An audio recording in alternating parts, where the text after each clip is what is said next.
That's all the narcissist cares about, is themselves. Like, what's going to impact me? What's going to hurt me? What's going to harm me? And they twist it and view that this shame is going to hurt them because they haven't actually dealt with guilt, dealt with shame, dealt with accountability and responsibility to put them in a place of saying, oh, I can actually learn from this. I can actually grow from this, instead of, let me run away from it. Why do narcissists behave the way that they do? Where they're always belittling and putting you down, they're always hurting you. Like, why do they actually just not show up as real people? Like, why does he not show up as a man in your relationship, but instead attacks you for all these like little things? You start to realize, like, hey, there seems to be a shame component. There seems to be like an abuse component that happened in the past that now like he hasn't got over, and this is why he's affecting me. This is why he's attacking me. And you get to the place where you feel like powerless against this, and you're like, I don't even get this. Like, at one moment, he seems like he's the king of the world. The next moment, he seems like he's shriveled up in the corner, but he's still abusing me every single day. And so I want to talk about this concept of narcissists being cowards. And you might be like, this is kind of weird for you to talk about it because you're a narcissist. 100%. Yeah, I'm a narcissist. And I've shown up as a coward for the majority of my relationship, which is why I cheated on my wife, which is why I went from person to person to person instead of actually showing up in my relationship as a man. As a person that's honest and vulnerable and transparent, saying, this is what I'm struggling with. This is what I'm dealing with. But instead, I went to the next person, thinking that they would fix me, that they would make me better, that I would be the right person for them, that they would be the right person for me. And it just continued to cycle over and over and over again. So this concept of narcissists being cowards, you see people say this all the time, but is it actually true? What is actually going on? Why can't they seem to work through the issues? And it's time for you actually to take a stand and to be able to move forward into taking your power back and to be the person that you were meant to be. But when we talk about narcissists, narcissists are known for being manipulators. They're interested about control. They're interested about controlling you. Now, one thing I want to point out is when a narcissist is interested about controlling you, it's not as much just a power trip of let me control you. It's a power trip of a concept of an image that they're typically putting out. Now, when I'm talking about this, I'm talking about narcissist normally has two sides to them. They normally have the public image and the private image, the mask for the world to see, and then the person that's actually underneath. That's the person that gives you all the shit, okay? Now, when we're talking about the aspect of control, a narcissist oftentimes wants to control you. Now, it is power and dominance, 100%, okay? But there also is this aspect of controlling the image that not only you see early on in the relationship, but that the image you portray to other people. This is why you find yourself in situations where you just got abused, yelled at, screamed, pushed up against the wall, hit or slapped, and you walk out in public and you defend your husband against someone else. Like, no, he's a good guy. Like, it's not that big of a deal. Because you've been trained for such a long period of time to protect the person that's actually hurting you. To protect that person because they want to keep their image to society. This is why you can't tell your friends. This is why you can't tell your family. This is why it needs to stay in-house. The past is in the past. We don't bring it back up. We don't air a dirty laundry. We don't communicate to other people about the issues that you're dealing with because that's not good enough. We just need to work on our communications. We just need to be better. And you run into this place where you start to feel crazy, but then you start to feel even more crazy because you're defending someone that keeps abusing you every single day.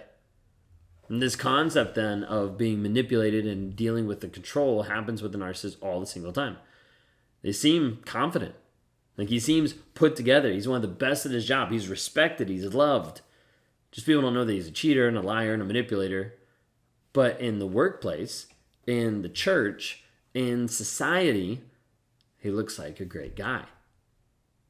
He seems strong. He seems confident. He seems put together. They tell you that they're that. They tell you that they're a good person. And oftentimes, a narcissist claims to be good. I did, multiple times, all the time. I would tell people I was a good person. I would tell myself I was a good person. It was one of the biggest lies I would believe. I'm a good person. Yeah, I'm lying, but I'm a good person. Yeah, I'm cheating, but I'm a good person.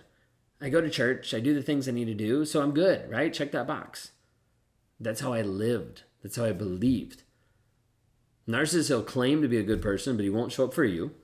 Won't show up for the kids. You'll be separated. He'll never see a dime because he doesn't actually care for you. He says that he loves you, but then he puts all the blame on you for his actions. Narcissist says, I love you so much. We just can't be together because I found my person, but I still care about you. Okay, well, if you still cared about me, then why were you cheating on me for 2 years instead of just being a man and being honest? But you run into this issue of narcissists being cowards. I was a coward in my relationship. I was a coward that did not want to show up, did not want to be honest. We see this time and time again with men that are cheaters. They go to someone else because they're unwilling to actually be honest in the relationship that they actually have. Some people are like, oh, you're being too hard on these people. No, I'm not. Because I've been there. I've done the shit. I've been at the place where I've hurt and abused multiple times. So I have a right to be able to say this. I have a right to be able to say it, and I don't really care if you don't like what I say. What I care about is you waking up to the truth that you're getting abused and that you're getting hurt and manipulated by someone who's toxic that doesn't care about you, but only cares about themselves, their own needs, their own pleasure, to get what they want on a day-to-day basis, regardless of how it affects you. And so we see narcissists that manipulate and hurt and do all these things and claim still to be the good person, because what's actually going on underneath? So you see, underneath a narcissist is this concept of shame. Shame is the thing that is driving a lot of the avoidant behavior of a narcissist on a day-to-day basis. It's the thing that drives them to be able to do some of the manipulative and the abusive actions that they do.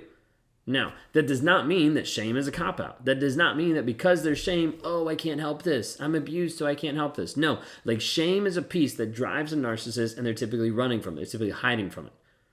This aspect of running and hiding from the piece of shame, and it gives you the concept of a coward. What is a coward? A coward is someone who lacks the courage to endure an unpleasant thing. For a narcissist, shame is an absolutely unpleasant thing. I feel shame, so I don't want to embrace it. I don't want to go into it. I don't want to deal with it, so I'm going to run away from the truth. If I run away from the truth and I accidentally run over you while I'm doing it, that's okay. Because at least I'm not getting impacted by shame. That's all the narcissist cares about, is themselves. Like, what's going to impact me? What's going to hurt me? What's going to harm me? And they twist it and view that this shame is going to hurt them because they haven't actually dealt with guilt, dealt with shame, dealt with accountability and responsibility to put them in a place of saying, oh, I can actually learn from this. I can actually grow from this, instead of let me run away from it. So we see this come out in a couple of different ways. One is vulnerable. Vulnerability for a narcissist seems impossible. Someone's like, it's not that hard. Like, why would it be that hard to be vulnerable? Well, to, let's say, an empath, vulnerability is oftentimes just maybe like a paper cut. Oh, it might be a little awkward, but like, I just want to tell you. For a narcissist, it feels like you're ripping their arm off, beating them with it, and killing them. Because like a narcissist doesn't want to be able to embrace that vulnerability. That is scary. That is awful. And I don't say that to be like, woe was the narcissist. I say that like, that's just the mindset of like vulnerability feels like it's impossible to go work past. Because those conversations are unpleasant. They don't make me, as a narcissist, look good, right? And that's all it's about, image. So time to run away from it. Accountability.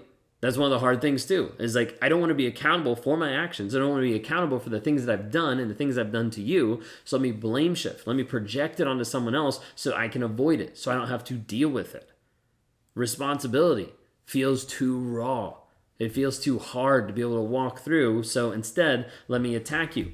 Let me degrade you. Let me put you down. Let me argue technically so I can degrade your argument, get rid of the conversation that we're having, and make you feel stupid in the process.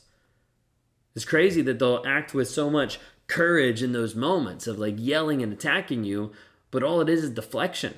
It's trying to avoid who they are inside. It's trying to avoid the reality that they aren't showing up as a person who actually cares about you.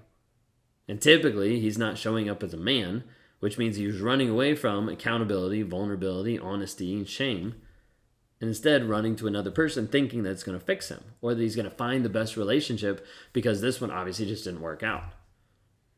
So you might ask, like, why can't he show up? Like, why can't he just be honest? It's hard for a narcissist to be honest because they're already believing a false reality. They're already believing a different version of themselves that's a good person, even though he's cheating on you, even though he left you, even though he doesn't show up for the kids. But a narcissist will keep doing that over and over and over again to believe the reality that they're telling themselves, to believe the reality that he's a good person. And he'll keep telling you that. Like, why are you breaking us up? Like, I just want to be here for my family. Well, you've never been here for our family. But that's different. Like, that's in the past. Like, why can't we just work forward? Because you haven't actually shown up. And we need to be able to look at the truth and understand the situation. With a narcissist, it's easier for a narcissist to believe a lie about you than it is to believe the truth about themselves. It's easier to fabricate and say something about you that like you are the toxic person than it is to actually be honest with what they're actually doing. So run from it. Run from the shame, run from the inadequacy, the trauma, the abuse, all these different things. Like I got to be able to run from that. So as a result, I'm going to do anything I can to get past it. If that means I hurt and abuse you in the process, that's totally fine. It's on the narcissist's mind. Totally fine because I'm not the one getting impacted and hurt with the shame. Now, what does that shame look like? Shame can be their actions that they've done, past, present. Could be the aspect of the words that they do. Could be aspect of understanding the concept of how they're actually hurting others. Not all the time, but that is part of it. Who they actually are inside, the incongruence of the mask versus the person that's underneath, the trauma, the abuse, what they've done in the past. And as a result, narcissists typically run from the truth, and they run as cowards because they're unwilling to actually face the battle that's within inside. They feel like it's too hard. They feel like it's too deep. Feel like it's impossible, so I'm going to run away from it every single time. I'd also have you consider this possibility before you click off on this video or stop listening to this audio, that you struggle with that in a different aspect. You struggle with dealing with the truth. Because the truth of acknowledging what you've been put through sometimes seems so difficult and so hard that you might not be able to come back from it. You might not be able to work through it.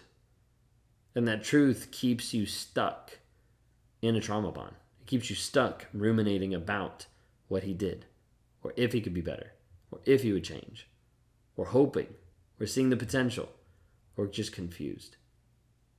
What I would like to encourage you today is to start moving forward in your journey of truth, to stand up for yourself, to start to take back your power of who you actually are, and that comes with acknowledging the truth of the situation. But you won't get your healing running away from the truth. You won't get your healing avoiding the truth. You only get it by walking towards it, processing it, and seeing how it's affecting you on a day-to-day basis. I want to invite you to go to escapetoxicity.com to start understanding and hearing the hard truths that you need to hear.